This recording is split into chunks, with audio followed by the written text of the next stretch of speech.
for and then the Anakofi Boisset and the deputy director and deputy CEO of the Meko. I'm a chapter in Amakachi or America Bushman, and Nanama,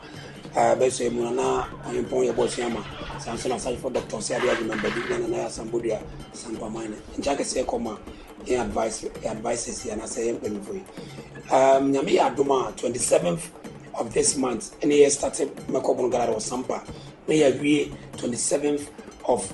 July.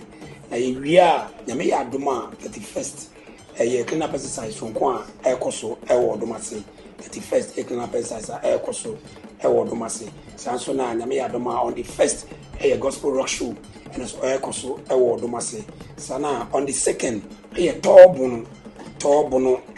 on the 2nd, a Saturday, 2nd August, because on the 3rd, a Supreme Dance Challenge, yeah, Ebecoso, Ewo Domasi. Supreme Dance Challenge na safu babe di masa be obro nyina na kan bo maba na baba be diasa na wa be ya de acha wade sanso na on the 4th I guess a Monday and also na me ya do my grand opening ya amana na kese beba na ya bie festival no anu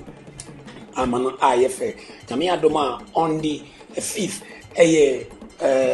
food bazaar and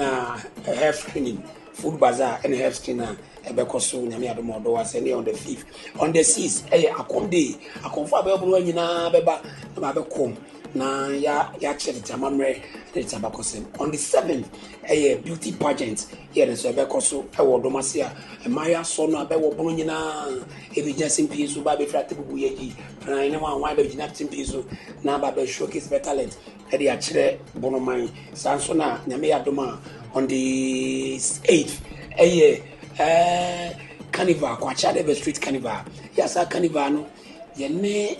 Bono for Babette Bono, all tribes are Bewo Brunina, Ye Cambum, Na Yamea Duma, Ye Chukrum, Naya Lunsa Bonus with your and the Quachade Street Carnival. I don't know, ye dressy traditional dress, Okum dress, ne Obeshe, like a bear come up, Iti Naya Kaubia, na the son. Nekesieno pa the Grand Deba on the 9th of August here na Bekoso ewo Odomase me ya Odomase Park Daft Park ne Bekoso menua enya asem ketwa o edwuma di aboboso nyina na ese MP Israel on the 9th no ayemfo akese abewo bunu nyina ne bunu east be nyina beba sa so na ba bewo usualata beba den chanyoma beba tese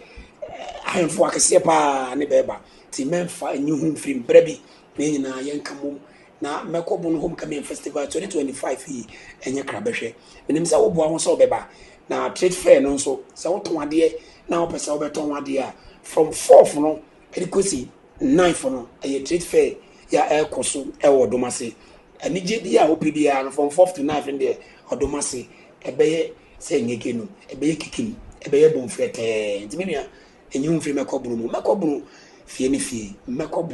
Bono ti ase ampa fa hu jim na Meko Bono 2025 enyeje